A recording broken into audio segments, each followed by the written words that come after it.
is looking at them and looking at those past couple teams, how much more of a chance do you give this current CCC group against potentially the current Chaminade group?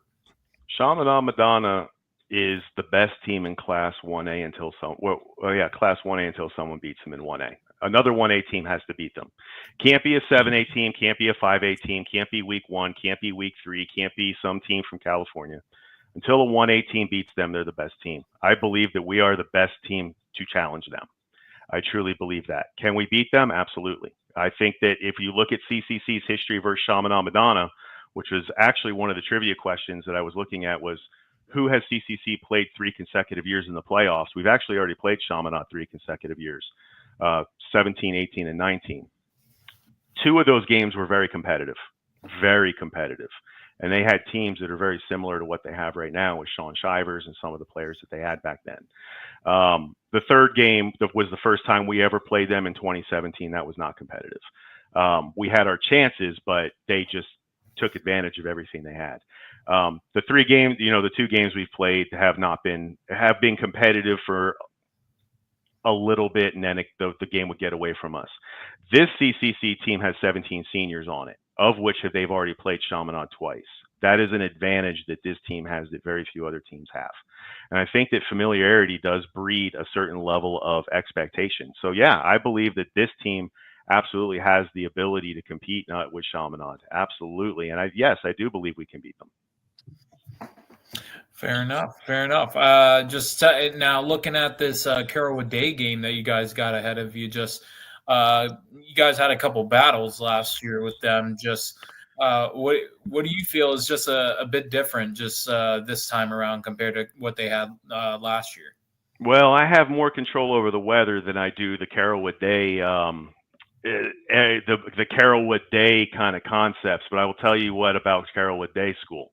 That's a terrific football team. They have, Jordan Magwood, Josh Robinson, DJ Williams. When you look at their team, they're terrific up and down that roster. Last year's games were a result of the quality of the Carrollwood program and CCC's resilience to overcome challenge in the face of adversity. One of the things that I've mentioned to the team, some of the things we've mentioned as a coaching staff, is that you have to have persistence in the face of adversity to strengthen your resolve. I've said that on my podcast. I truly believe that. What I mean by that is when you play a team that's just as good as you, what is going to be the determining factor? They had athletes, but we had a strong will and determination. To even the Carrollwood coaches had said after the game, we played them both times, that CCC's will is unmatched. And I think that that's a big thing. Playoff intensity is a big thing. The other thing to keep in mind is Carrollwood hadn't been there last year. Okay, that was their first second-round playoff game when we played them in the regional championship. We had played them the year before. We're the only team they've played, whereas when you prepare to play Chaminade Madonna, odds are by default there's a downhill effect of how you prepare for everyone else.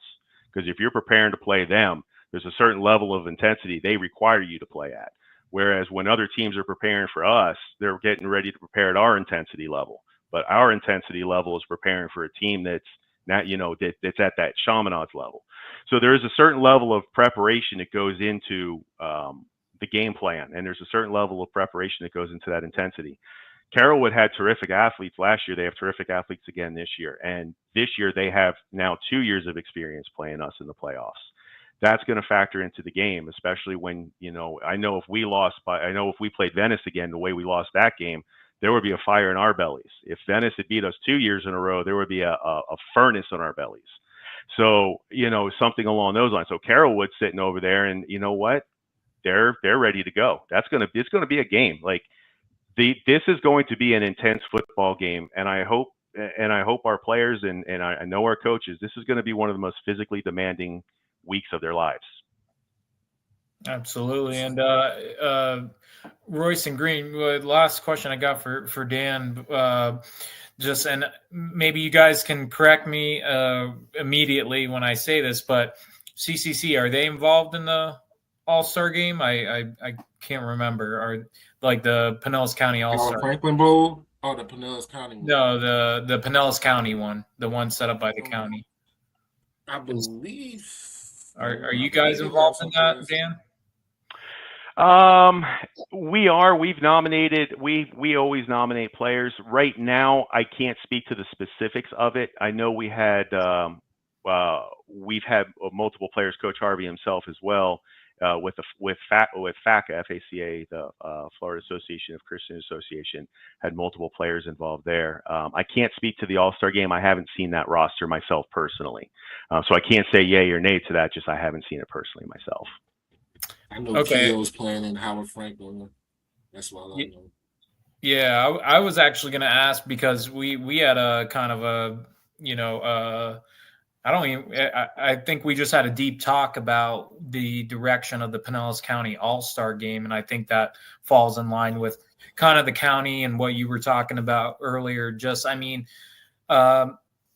They don't do a ton of promotion to it, not a lot of lead up, not a lot of excitement. Royce and Green really, kind of spoke a lot more about this Franklin Howard Bowl and just the excitement that's getting behind that game. And do you feel like that's kind of disappointing for the county that, the perennial All-Star game that they would have at Clearwater High School, I think last year is at Countryside. But it's lost steam. Is there any way to kind of build that excitement back up for, an All-Star game that's been going on for years? It's a tough question to answer simply because the way that I'm going to answer it is I'm going to give you the snowball analogy, and it's because I think it's completely accurate here. So I'm going to give you an analogy to answer your question. I'll explain to you how it loops in. Out in Seattle, Washington, it's known for two things: cold weather and rain. But they're not known for snow. Why aren't they known for snow? Because they don't have cold weather and rain at the same time. It's the same thing with the Pinellas County All-Star game. You have a lot of talent, you have a lot of coaches, you have really good coaches, but you also have to take into account the recruiting process. Some players will choose to play, some won't. You don't have everything at the same time. So I think it's more of a timing issue than anything else. And I think that that's what has to be overcome. But then if you have the All-Star game too soon, teams are still in the playoffs. If you have it too late, players have moved on to other sports. So I think that when I look at it logistically speaking, you have to have everything happen at the same time. So that's where I was going with that analogy is it's just a timing issue. And I think that would have a lot to do with it. What that time is and what that looks like, it's hard to say because how many teams go deep into the playoffs? Because if you make the third round of the playoffs or the regional championship game, that starts bleeding into December most years. This year it doesn't, but most years it does. So then the question just becomes, what's the right time? Because you have to practice. And as you mentioned, Andy, you have to promote it as well. And that's key. Yep. Well, hey, Dan, always great to talk to you. Yeah. I expect to see you guys down at Pitbull Stadium with Mr. 305 over there. Well, thank you, Royce. Thank you, Coach Green, Andy. I cannot thank you guys enough for what you do. I am a huge fan of everything you guys do. We have a big one against Carrollwood this way. My hair is literally standing when you say Carrollwood. And on top of that, the alumni are ready at CCC. The CCC James Bryan Thomas Stadium is going to be packed on Friday. And there's a lot of people who have adopted Carrollwood as kind of the big game right now. So thank you guys for having me on. Green, what you got it today? Green was good. Nah, man, I was just gonna tell Dan, let people know where they can find your podcast and some of your work at. Yeah, so I post a preview for every game we play, history of the game, of the team we're playing, the histories, a little bit about the coaching staff on at Dan Kraus CCC on X. You can find me on on Facebook at Dan Kraus CCC or D Kraus at CCC on Facebook. But yeah, if you're interested, even if you want to root against us and just see and root for the other team, you can see the history. This is who CCC is playing, and this is the breakdown going back to the beginning of school history. If I personally attended the game, I'll throw it out there. The podcast name is Marauder Minutes. Marauder Minutes just means I don't want to take too much of anyone's time, so I try to get this information to you quickly in a podcast format, 10, 15, maybe 20 minutes at most, because I know time is valuable. So I just try to get it out really quick. But Marauder minutes and everything is linked right on the X page. Awesome. And cool. All right, thank you, Dan. Once again, man. So good luck Friday. I'm gonna definitely try to slide through, man. Maybe we'll catch up with each other, and I look forward, man. Hopefully next week talk about some more CCC. Absolutely. Hey, everyone, have a great and amazing rest of your day, and enjoy the cool weather coming. Yes, sir. All right, thanks, sir. All right, guys, man. I appreciate y'all staying on. Let's just run through these teams real quick. St. Pete 9-2 at Naples 9-2. I went over a few things, man. Naples defense has only allowed 19 points or more one time this season. So the key is St. Pete, can the defense stop the potent rushing game while covering LeChance, who they have a receiver. They've only thrown for about 700 yards, and they have a receiver who has 500 of them. So, you gotta, you can't sleep on him. And then, but you have your, the running game is, crazy. It's crazy. So have you seen them yet, Andy? I got to see Naples in the spring, and then last year I got to see him in the region semifinal. So same round. I got to see him against Port Charlotte.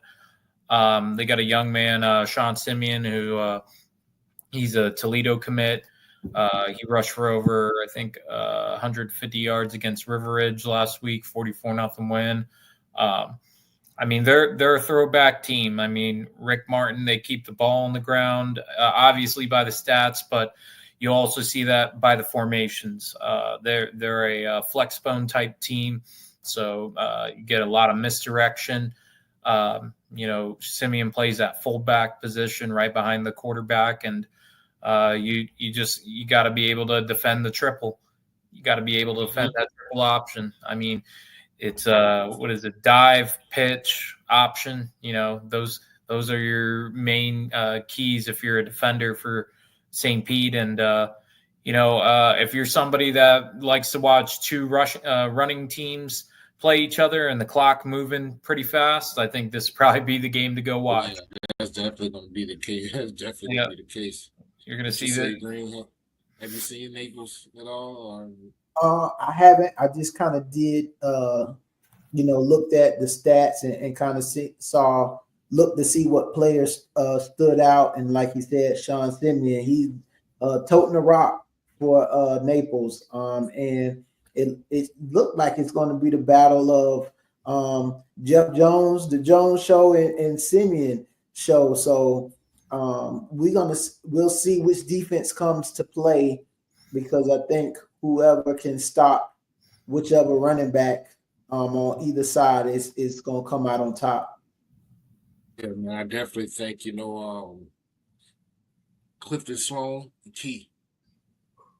big key. He's going to have to penetrate. Jacob Collins, those guys that Coach Hemingway tells us about.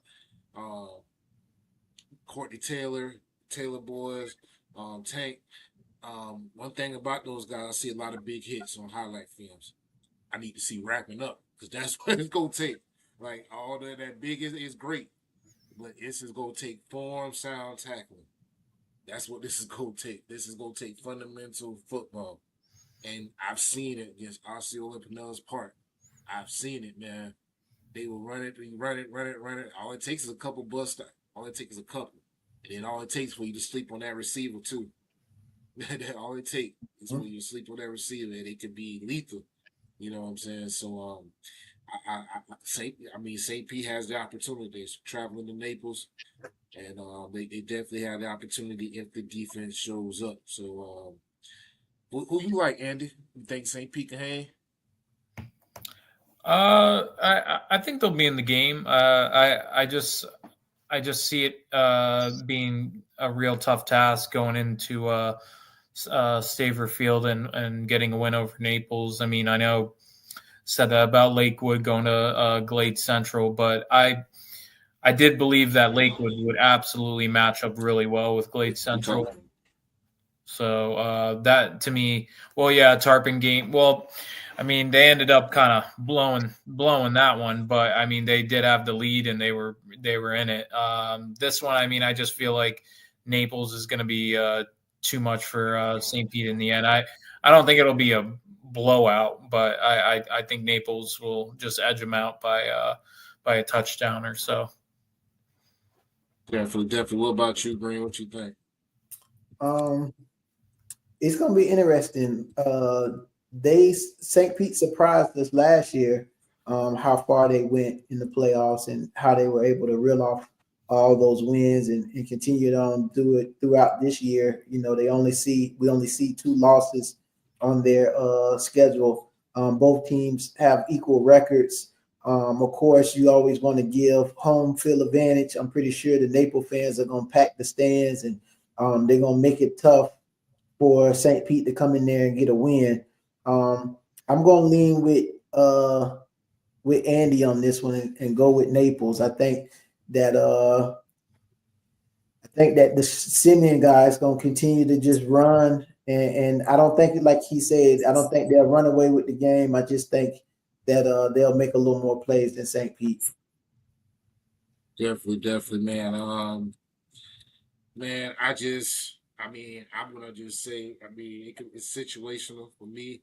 I think St. Pete will have the opportunity. I think they will need to use play. It's gonna be cool to use Jeff, but I think this is the time to really use what they have.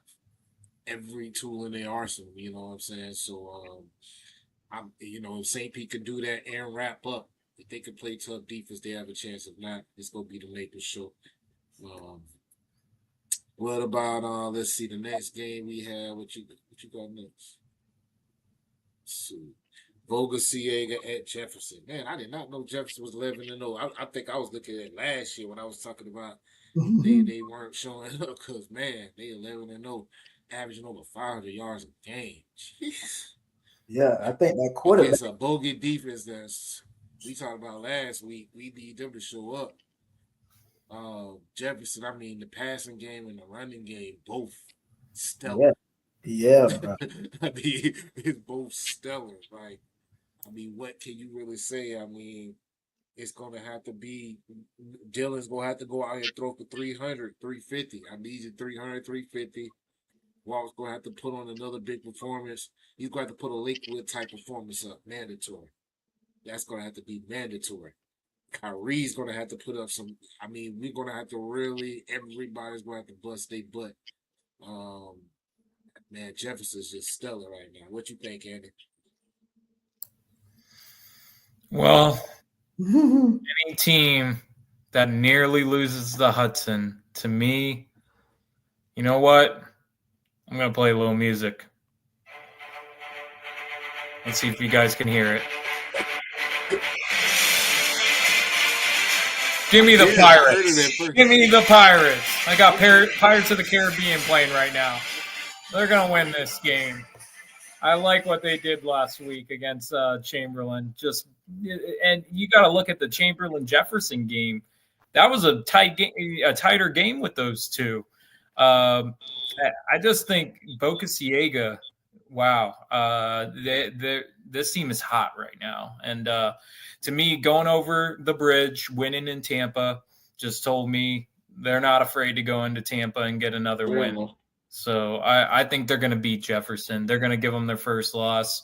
Sorry, Dragons. When you beat Hudson only by 5, and I know the Cobras they played tough, but I don't know. It just made me feel like this is a little bit of a deceiving 11-0 record. And if you look at Jefferson's schedule, honestly, it looks all deceiving because if you combine all the wins of the teams they beat, I think it's less than 20. It's not like you put all those. The best team they played was Chamberlain, and Chamberlain gave them a run. From what I remember, Boca Ciega made sure Chamberlain wasn't even in that game. So Bogey's going to the region final. Yep. What about you, Grant? What you think? Yeah, Bogey is a team that's clicking on all cylinders. They have that passing game working in their favor. We have the top passing touchdown leader going up against I think his name is it Jack Cunningham? That kid is actually slinging it. I mean, like you said, I think he had something close to like 3,300 yards passing, just something wild. So they both are throwing the ball around. It's going to be the battle of the quarterbacks and who can, outduel each other when it comes to slinging the ball around the yard. And they're both really good at it. I don't know the weapons that Jefferson has. I'm pretty sure they keep a good stack of athletes over there. But to make a long story short and cut to the chase, I'm picking Bogey on this one. Okay. I think Bogey has enough to get it done, and I like where they are as far as the confidence that's growing week by week. Definitely. I definitely think that confidence is growing. It's crazy, Dylan. I think Dylan's confidence is crazy. Is as high as it's probably been in high school for him right now. You know what I'm saying? So I like Bogey as well. So we all like Bogey, man. That's the highlight, man. So let's go Bogey. Lakewood at Bishopville Road. Both teams' last opponents were Tarpon Springs and Glade Central. Both of them, the last two opponents for both teams, and both of them beat them. So we got some comparable film. But I watched Carter Smith on film. Yes, that dude, like, bro, is like Jalen. To me, he's what Jalen White should be. right? Absolutely. When he runs, he he don't even hesitate, and he out of Did. there. I'm talking like, man, he don't even hesitate. His running, everything is he's using what he has around him, but he's an athlete. He's somebody who I can see not if he goes to college, if he don't play quarterback, playing receiver, or maybe playing safety. You know what I'm saying? So, but we saw what Tarpon could do. I like Aiden Wallace. I think that Aiden Wallace has a similar playing style, maybe a step slower. You know what I'm saying? But I think he has a similar playing style. I think if he plays his game, I think his confidence is high right now as well. And I think that if Bishop Road even slightly comes out and Lakewood can take advantage, I think Lakewood ain't gonna slip up like Tark. I think, but Bishop Road, I think that was a wake up call for him. That might have been the wake up call they need. So I don't know. I want Lakewood to win. I like Lakewood. It's just that this is gonna be based on their linebackers and their alignment, that D line. Are they going to be ready? Yeah. So I'm going to pick Lakewood, but I just know, man, it could be crazy. What you think, Andy? I can't go Pinellas County team this time, even though I was wrong last week when I went into the muck. I just think that you hit the head on the nail. I think that was a wake-up call. I think they underestimated Tarpon Springs, I really do. And they didn't expect Tarpon to really sneak up on them like that. But I think something they won't do is underestimate Lakewood, because they went into Glade Central. They won that game. They play on a beautiful turf field over there off of Sunrise Drive down in Fort Myers. Lakewood, I will say, I think they're going to give them a run. I think they're going to be in that game. Coach Moore obviously has been in many of these battles, many of these deep playoff game battles. And, I think he's going to throw everything at them, throw the kitchen sink at these guys. I've gotten to see Carter Smith up close, and I mean, he's everything what you guys said. The game, when I saw him, it was in the spring, and I think he scored like 5 or 6 rushing touchdowns. I mean, he is lethal in that zone read. I mean, because they got this big back, Deshaun Jenkins. I think he's like 6'1", 240 pounds. I mean, he is a big kid. So coming downhill at people, yeah. It's either you take Deshaun Jenkins or you take Carter Smith on those reads, and you're gonna have a load either way. So I think Bishop Verot wins by a touchdown. I think this is gonna be a good game, though. If you go to the game, don't expect either team to really pull away from each other. I think it's going to be tight throughout. Yeah, I'm like you, Andy. I watched them last. I watched Carter's highlights, and of course, it's a highlight, but you can just see it. His film jumps off the film. His play jumps off the film. He's accurate with the ball. They have speedy receivers in the slot. Lakewood secondary definitely will be tested because they have some good big hogs up front that's going to give Carter Smith some time. They're playing on that turf. They're at home. Lakewood just got to be ready, and they have to play sound football. Last week I didn't go to the game, but Aiden's dad was kind of giving me the updates. That's why I was able to kind of put some stuff out. But they would be in the red zone and end up shooting themselves in the foot with costly penalties that would back them up. And they defensively would keep them in the game. But this is a game that Lakewood has to play mistake-free football, and they have to capitalize on if they get cause mistakes or turnovers. They have to capitalize on them, and when they're in the red zone, they have to take advantage of those red zone opportunities. It's countless games that I've witnessed Lakewood get in the red zone. I mean, as close as the 5-yard line and not get in there. And so, at this level and at this stage of the game, those things just can't happen. But Back like Tyshawn Bell should be getting in on 5. yeah, you gotta have some things dialed up to score points.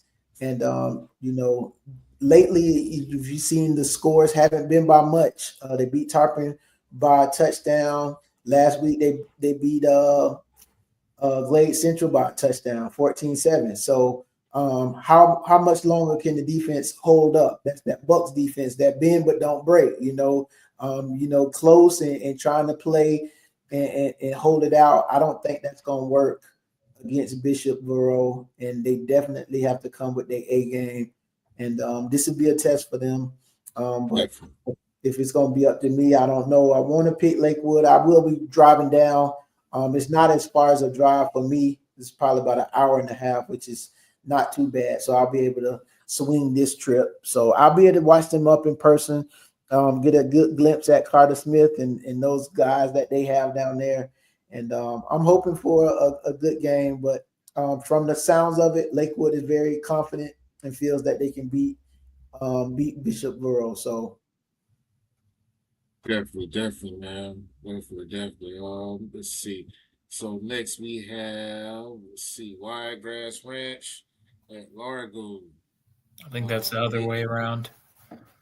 Oh, is it Largo? Yeah. I was wondering that, but when I looked, and I'm gonna look again, I could have swore, and I was wondering that. Let me make sure. It is. Wiregrass. Yeah, it's at Wesley Chapel. Yeah. Yep, it's at Wesley Chapel. You got Nathan McNeil and Anthony Harris, 2 players that are very similar. 2 athletes, running back and receiver, not 1,000-yard backs, not quite 500 yards receiving, but they're both about there. Anthony Harris 3 years in a row, 1,000 all-purpose yards, and he's only a junior. So that just lets you know what I know. Me and Green, I know we saw Anthony Harris, and I'm pretty sure you saw Andy as well. Our first spotting of him was in the playoff game against CCC his freshman year. He went off. Even though they got beat up pretty bad, he showed up. And ever since then, he's just kind of been one of those guys where you knew like he's going to be big. But Nathan McNeil, I don't know if you've seen him play. Well, I'm sure you guys seen him play. He's kind of like that Dalvin Cook mold. Short, speedy, fast. Does the same thing as Harris, just a little bit. I think Harris is fast as well, so I can't even say he's faster. But what do you guys think? Have you guys see Wiregrass Ranch play? Of course, they got Mo Alexis who played for Northeast last year, and he's the leading tackler. So he's somebody who knows Anthony Harris. He know him because he played for Northeast last year when they beat. I'm pretty sure Little League, but Anthony Harris wasn't at Largo, but I'm pretty sure he knows him personally. What do you guys think? I got to see Wiregrass Ranch play against Mitchell. That's their one loss on the season.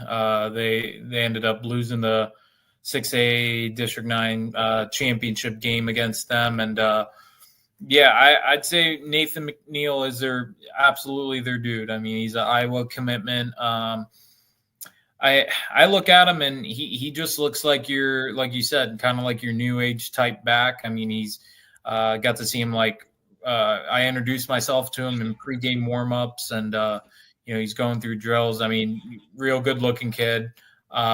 You could line him up out wide to catch passes. They like to play out of a pistol formation a lot to kind of let him get downhill. Their offensive line is pretty good size across the board. I'd probably say around 280, 270. Just the way they play I don't know if this is that's Anthony Harris. And seeing Largo, I mean, being able to get to see both of these teams, just saying the way Largo uses Anthony Harris, I'd say is they just find any and every way to get the ball in his hands. I mean, they literally, whether he plays at the X, the Y, the Z, they put him in motion, hand him the ball. I mean, I think I saw him in the backfield actually just take handoffs. They put him on kickoff return, punt return. I mean, he plays defense. I mean, I don't think the kid takes a break. So he's their guy. One kid for Largo that he made a play, and then I don't think I saw him ever touch the ball again. But the freshman kid, I think his name's Rashad Smith. I mean, I heard about it. 80-yard touchdown run, and then he never saw the ball ever again. But I just want to bring his name up because I don't know if Coach Pascal has any plans of using that kid, but the one carry he got and he went for 80, I mean, I don't know. He could be a difference maker if they decide they're going to use him, because when he toted that, when he got that carry, I mean, you saw him. I saw a special burst, and it made me scratch my head. Why don't they use this kid? I know he's a freshman, but he's a good freshman. If you're Largo and you got Green and Royce, you guys have seen Largo. I mean, you don't have a lot of players. So I would think, I'm sure Mr. Harris wouldn't mind having to take the load off of being the absolute dude trying to make everything happen. Maybe Smith gets an opportunity. I'm going to go with Wiregrass Ranch, but because of the events I saw on Saturday, I can't completely dismiss that Largo won't make this interesting, because they somehow found a way to make it interesting against Palmetto when I didn't think they would. Gotcha. What say you, Green? Yeah, man, I got a chance to look at some of the Wiregrass guys, and even though Nathan McNeil is the man, Bryce Randolph is a beast. He's the receiver number one. He's a kid that I'm telling you, if they don't try to corral him, he probably will be a kid that puts up some big numbers against those guys. And then they have the Texas commit 4-star athlete Grayson Littleton. Then the quarterback Dylan Rose Bailey. So Largo has a tough test coming up. Not to say that they can't pass it, but it's going to be a test that they're going to have to play like they did against Palmetto, kind of with the attitude of nothing to lose, because I believe, Andy, if I'm correct, they were down in that game and turned the game around with a big pick six, tied it up, and that gave them confidence and gave them a little momentum to say, hey, we can play with this team, even though I think Palmetto was like a 9-1 team or something like that. So Wiregrass is a different animal, a different beast, and it's going to be a tough test for them, like I said, because the athletes over there, they got some pretty good athletes that Largo is gonna have to contend with, and I don't think Largo will have enough to keep up with them, to be honest. Okay. So Wiregrass Ranch, looking like Wiregrass Ranch. Let's, like I say, I think it's a numbers thing as well. Wiregrass Ranch, man, they're loaded on both offense and defense. Um, yeah, but hey, this is Largo. I love Largo. I'm rooting for you guys, so don't get that part twisted. And last but not least, Carrollwood Day CCC, as we just talked about. CCC 4-0 in the last 4 games against Carrollwood Day. We all know, man, this is crazy that Josh Robinson goes over there and adds 902 yards. Like, he's official. We can't say anything about him. I mean, man, if Calvary would have had him, can we just imagine? But for him to go to Carrollwood Day and pull off 902 yards, we know that he was definitely official. This is a tough pick, man. 4-0 in the last 4 games. Huh. Man, I mean, Jordan Mag was looking great. I mean, passing and running. This is a tough one. I mean, I love CCC, of course. But, man, this is like one of those games where it's, on the stat sheet, it's -1, even. You know what I'm saying? I mean, it's even. The odds, it's whoever. It's a pick 'em. But CCC is the home team. I love CCC. Yeah, I remember that game last year that they it was a 1-point game. I think it was like 35-34, and Carrollwood Day tried to go for a 2-point conversion and win the game versus kicking the field goal and tying it up. And CCC was able to stop them. Carrollwood always give CCC a game. I don't think that they are afraid of CCC because they've pushed them to the limits. It's going to be one of them games, like Dan said, is I'm pretty sure it's going to be a packed house. CCC is going to bring everything they can. Like you, I love CCC just because I think CCC has been here before. The one thing that I will say that scares me against with CCC is if they're not able to push the ball down the field vertically. I haven't really seen CCC do that this year with any deep threats from the receiver position. And if they could load the box, kind of like what they did, like we saw St. Francis do, Andy, and stop that run and kind of make CCC one-dimensional from the standpoint of not allowing Shawnee to break loose, I think Carrollwood has a chance. But this one's gonna be close. It's almost like a pick 'em for me. What you think, Andy? I think CCC is gonna pull this one off. I think what you got down here, the 4-0, you got that mental advantage. I know Dan was saying, they're gonna have that burning desire to go in there and win, but I mean, it's not an easy place to play at over at Brian Thomas Stadium. It's obviously Venice discovered that. That was a real tight game. I mean, St. Francis is the only game that you could even say, other than like the Chaminade games where they were just dominated. But, me and Dan talked about it at the game. Like, that St. Francis team would probably either contend with Chaminade Madonna, with Jeremiah Smith and those dudes, or heck, they might have even beaten those guys. That's how good that St. Francis team was that me and Green saw. I mean, those guys were impressive. I think the games that CCC has played during the regular season has been one that no one can really, not anyone in the Tampa Bay area that I can think of, can kind of boast the kind of regular season schedule they put together. So I think that it gives them that edge going against Carrollwood Day when they can kind of go back to their experience against Venice and St. Francis and these other teams. And when that team like Carrollwood Day comes in, and nothing against them. They are a talented team, but CCC's battle tested. They've seen teams like this. This isn't going to be something that, oh, this is the first time we've seen a really good team like this.